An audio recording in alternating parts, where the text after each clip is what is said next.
Topic लेकर। आज का जो क्लास है वो कोई मैं आपको लर्निंग नहीं करा रही हूँ, जस्ट ये एक आइडिया है जिसमें आपको पता चलेगा कि हमारे पास जो एग्जिस्टिंग हमारे पास कोई फैब्रिक होता है, कोई साड़ी होती है या कोई एक्चुअल गारमेंट होता है जिसे हम यूज कर लेते हैं, बट ट्रेंड के साथ वो चीजें ओल्ड लगने लगती हैं, हम उनको पहनना नहीं चाहते और हम उनको रीयूज करने का सोचते हैं। तो आपके पास कोई भी कॉस्टली गारमेंट है, कोई साड़ी है या कोई लहंगा है या कोई भी अनारकली ड्रेस है, उसको आप कैसे कन्वर्ट करके किसी नए गारमेंट में नया लुक कैसे दे सकते हैं और नए ओकेजन पे उसको कैसे वेयर कर सकते हैं। आज का टॉपिक कुछ इसी तरह से रिलेटेड है। तो हम बात करते हैं एक साड़ी की। मेरी क्लाइंट की एक साड़ी है जो उन्होंने हमें दी और वो उनको काफी पसंद थी साड़ी, तो इसलिए वो साड़ी को डिस्कार्ड नहीं करना चाहते थे। तो उन्होंने हमसे ये बोला कि आप इसको कुछ रीडिजाइन करके एक नया गारमेंट तैयार कीजिए जिसे मैं किसी ओकेजन पे, किसी फेस्टिवल पर्पज से इसको मैं पहन सकूं। तो बेसिकली आज का वीडियो इसी के बारे में है। तो चलिए हम देखते हैं कि हमने उसको कैसे कन्वर्ट किया, एक स्कर्ट और एक जैकेट का लुक दिया और रेडी होने के बाद उसका क्या लुक निकल के आया, ये भी हम देखते हैं। और अगर आपको ये वीडियो पसंद आती है और इस तरह के वीडियोस आप चाहते हैं कि मैं आपके साथ और शेयर करूं, तो प्लीज इसमें आप लाइक और कमेंट करिए और इस वीडियो को पूरा देखिए जिससे कि आपको ये पता रहे कि स्टेप बाय स्टेप चीजों को कैसे कन्वर्ट किया जाता है और फिनिशिंग के पॉइंट्स कहाँ होते हैं, कहाँ आपको ध्यान देना चाहिए, जिससे कि आपका गारमेंट एक ऐसा ना लगे कि आपने रीयूज करके किसी को पहना है, बट एक रीयूज गारमेंट को ही आप एक नया लुक दे सकते हैं, एक ट्रेंडी लुक दे सकते हैं जो इन ट्रेंड होता है और आप इस तरीके से कन्वर्ट कर सकते हैं। इसका ये एक पार्ट है जो एक छोटा सा वीडियो है और चलिए देखते हैं। मैं आपको दिखाती हूँ कि मैंने उस ड्रेस को कैसे बनाया, कैसे मैंने साड़ी का कौन सा पार्ट चेंज किया, किस चीज को निकाला और उसके बाद उसका फाइनल लुक क्या है। आइए देखते हैं। तो फ्रेंड्स, ये मेरे एक क्लाइंट की साड़ी है जो इनकी अराउंड 5+ ईयर्स ओल्ड होगी। इन्होंने हमें एक रीयूज़ प्रोजेक्ट दिया जिसमें इस साड़ी को हमें एक स्कर्ट और एक जैकेट में कन्वर्ट करना था।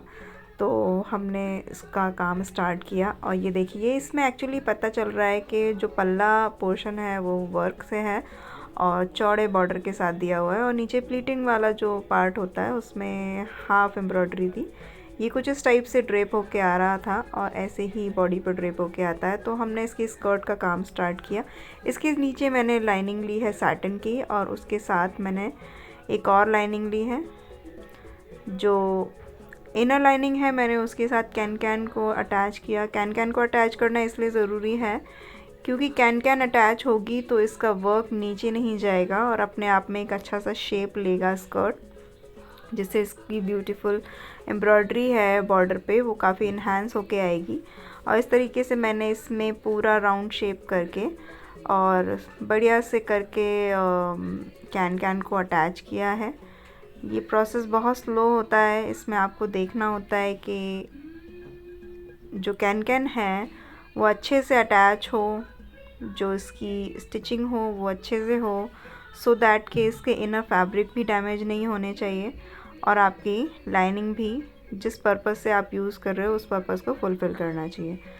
तो देखिए, मैं यहाँ पे धीरे धीरे करके लाइनिंग को अटैच करती जा रही हूँ। एक्स्ट्रा लाइनिंग जो थी, एक्स्ट्रा कैन जो थी वो मैंने यहाँ से निकाल दी है। देखिए, कुछ इस तरह से होता है और लाइनिंग को आपको जॉइंट करने की ज़रूरत नहीं होती आपस में, आप इसको एज इट इज़ ले सकते हैं। देखिए, ये मेरा कुछ हाफ फिनिश पार्ट है जिसमें मैं सैटिन को स्कर्ट की जो नेट पार्ट है उसके साथ जॉइंट कर रही हूँ। गैदरिंग देने के बाद मैंने इसको अटैच किया है। फर्स्ट ऑफ ऑल मैंने किया स्कर्ट का पार्ट अलग करके मैंने नेट में अच्छे से गैदरिंग दी है according to my waist area, जितना मेरा वेस्ट का मेज़रमेंट था उसके अकॉर्डिंग। एंड उसके बाद मैंने उसको सैटिन और इनर लाइनिंग के साथ अटैच किया है। हमें ये काम सेपरेट करना होता है, सारे लेयर्स हम एक साथ लेके नहीं चल सकते हैं, सो दैट ये अच्छे से फिनिश होके आए इसका लुक। और ये देखिए, अलग अलग अटैच करने से हमें ये पता चलता है कि हमें किस फैब्रिक को कितना श्रिंक देना है, किस में कितना गैदर्स और ऐड करना है और किसका गैदर थोड़ा कम करना है। यहाँ पे मैंने स्टिचिंग में डालने से पहले सारे तीनों पार्ट्स को अच्छे से पिनअप किया था और इक्वल डिस्टेंस लेके मैंने इस पे काम किया।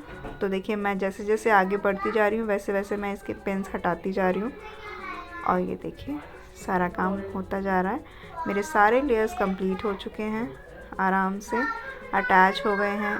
एक्स्ट्रा थ्रेड हो या एक्स्ट्रा फैब्रिक हो वो आपको तुरंत के तुरंत क्लीन करते रहना चाहिए, बिकॉज़ उससे आपकी स्टिचिंग में फिनिशिंग नहीं आती है और आपका गारमेंट देखने में अच्छा नहीं लगता है।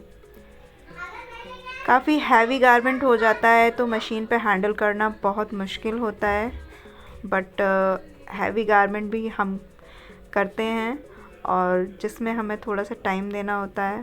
पेशेंस के साथ इसको करते रहिए और इसको अच्छे से अटैच करिए, जिससे कि जब आप इसका वेस्ट एरिया फिनिश करेंगे तो आपको कोई प्रॉब्लम नहीं आएगी। इस टाइम पे आप थोड़ा सा टाइम देख के इसको पेशेंस के साथ कंप्लीट करिए।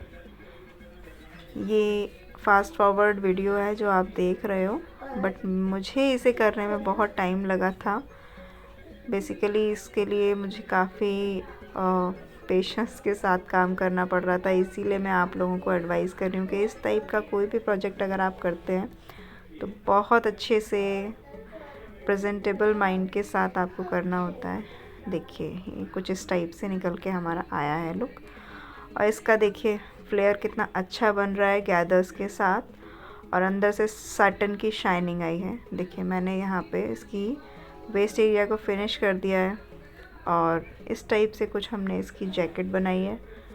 ये देखिए इतना सुंदर जैकेट बना है, और इसके बॉर्डर्स को मैंने दोनों ओपनिंग्स पे रखा है, प्लस इसकी स्लीव्स के साथ मैंने इसे बॉर्डर के साथ अटैच किया है। ये इसका ओवरऑल लुक आया है निकल के। यहाँ मैंने वेस्ट पे एक डोरी अटैच की है जो वेस्ट को टाइट करने के लिए, और ये इसका जैकेट पार्ट है। ये देखिए। होपफुली आपको आज का ये वीडियो आप पसंद आया होगा। आपको ये गारमेंट कैसा लगा और इससे आपको क्या आइडियाज आते हैं, मेरे आइडियाज आपको कैसे लगते हैं, और आप अपने आइडियाज में मुझे क्या बताना चाहेंगे कि और मुझे क्या करना चाहिए, क्या ऐड ऑन करना चाहिए। कोई भी आपका सजेशन हो तो आप मुझे कमेंट बॉक्स में बताइए। और अगर इस तरीके के वीडियोस आपको पसंद आते हैं और आप दोबारा और प्रोजेक्ट्स मेरे ऐसे देखना चाहते हैं तो प्लीज़ मुझे कमेंट सेक्शन में लिखिए और बताइए, और मेरे वीडियोस को लाइक एंड सब्सक्राइब करिए और शेयर करिए उन बच्चों के साथ जो बेसिकली फैशन ट्रेंड्स को फॉलो करना चाहते हैं और इस फील्ड में कुछ करना चाहते हैं। उनके पास कैलिबर है, उनको इंटरेस्ट है, उनको आइडियाज़ चाहिए होते हैं। तो इस तरह के छोटे छोटे वीडियोज़ लेके मैं हमेशा आती रहूँगी। Thank you.